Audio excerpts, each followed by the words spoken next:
बाबा रामदेव जी महाराज की जय हो। सारसोप नामक नगर में अग्रसेन जी नामक एक राजा थे। एक दिन रात्रि में उनको सपन आया जिसमें उन्होंने अपने आप को साधु के रूप में देखा।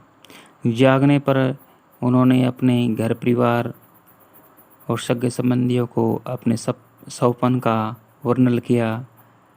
सौपन के प्रभाव से राजा को यथार्थ ज्ञान उत्पन्न हो गया।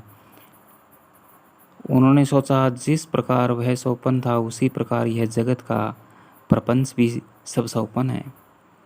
यह सौपन के सब पदार्थ असत्य थे, उसी प्रकार इस जगत का विभव तथा पदार्थ भी असत्य ही है। यह सारा संसार एक सौपन है। वह एक रात्रि का सौपन था, यह जीवन भर का सौपन है। इस मनुष्य जन्म में न तो केवल एक प्रपंच निर्थक है, अतः अब यही कार्य प्रभु वचन करना ही चाहिए।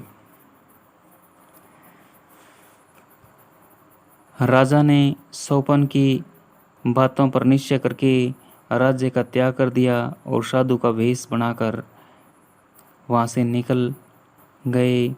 लसाड़ पाटन में जाकर गांव के बाहर आसन लगा दिया। उस समय उनका सेवक सालरिया भी उनके साथ में सेवा के लिए चला गया।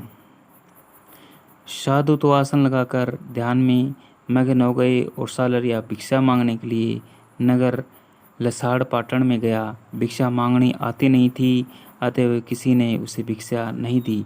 भूख से व्याकुल देखकर रूपा नामक एक मालिन ने उसे घर से लाकर 2 रोटी खाने को दी। वह इन्हें ले जाकर एक तो साधु के पास रख दी और एक खुद खा ली।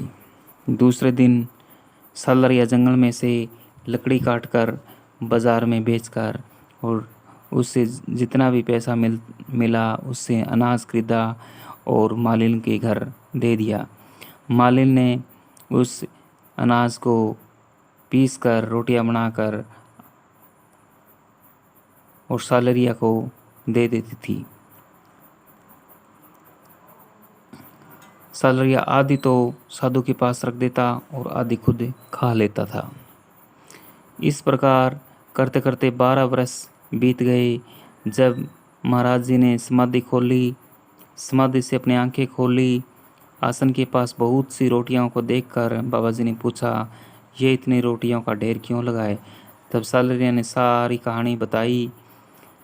बाबा जी ने प्रसन्न होकर उस रूपा मालिन और उसके पति मल्ला माली को बुलाया। सालरिया के कहने पर वे चलने को तैयार नहीं हुए और कहा कि इस बाबा जी से हमें कुछ नहीं लेना है, हमने तो केवल परमार्थ भावना से ही अब तक अपना कार्य किया है।